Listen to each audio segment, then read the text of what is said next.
U.S. President-elect Donald Trump has picked a former Michigan congressman as his upcoming administration's ambassador to Canada. Mr. Trump said in a statement that Pete Hoekstra would help him, quote, once again put America first. Mr. Hoekstra thanked Mr. Trump on X, saying he was honored for the opportunity. He must still be confirmed by the U.S. Senate. Mr. Hoekstra served as U.S. ambassador to the Netherlands during Mr. Trump's first term as president. Andrew Donaldson from OrdinaryTimes.com has more on who Pete Hoekstra is and what this could mean for Canada-U.S. relations. So the thing you look at too when you get to an ambassador position is, was this just a political appointment to pay back a donor or something like that, or is this a serious government official? And in the case of Hoekstra, the answer is yes to both. He's a very serious government official. He chaired the Intelligence Committee for the House. He was in Congress for a long time. He's also, previous Trump administration, was the ambassador to the Netherlands. So he's eminently qualified for the posting.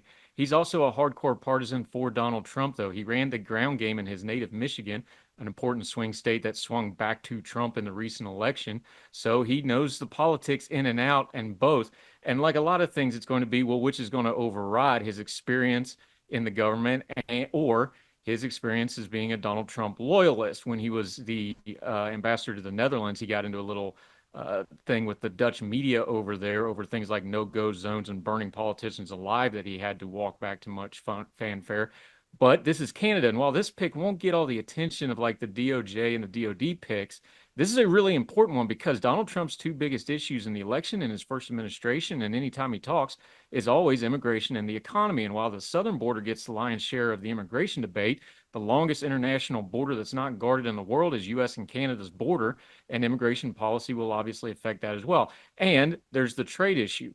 The trade agreement between the U.S., Mexico, and Canada that Trump put together in his first term comes up for review in 2026. And the new Congress he has coming in, he wants it a priority to get that cleaned up almost immediately. It also comes as he talks about things like restrictive tariffs and something that the folks in Ottawa are probably not really thrilled about, but keeping a close eye on. Now, they're probably pretty happy with this pick. Could have been a lot worse compared to some of the others.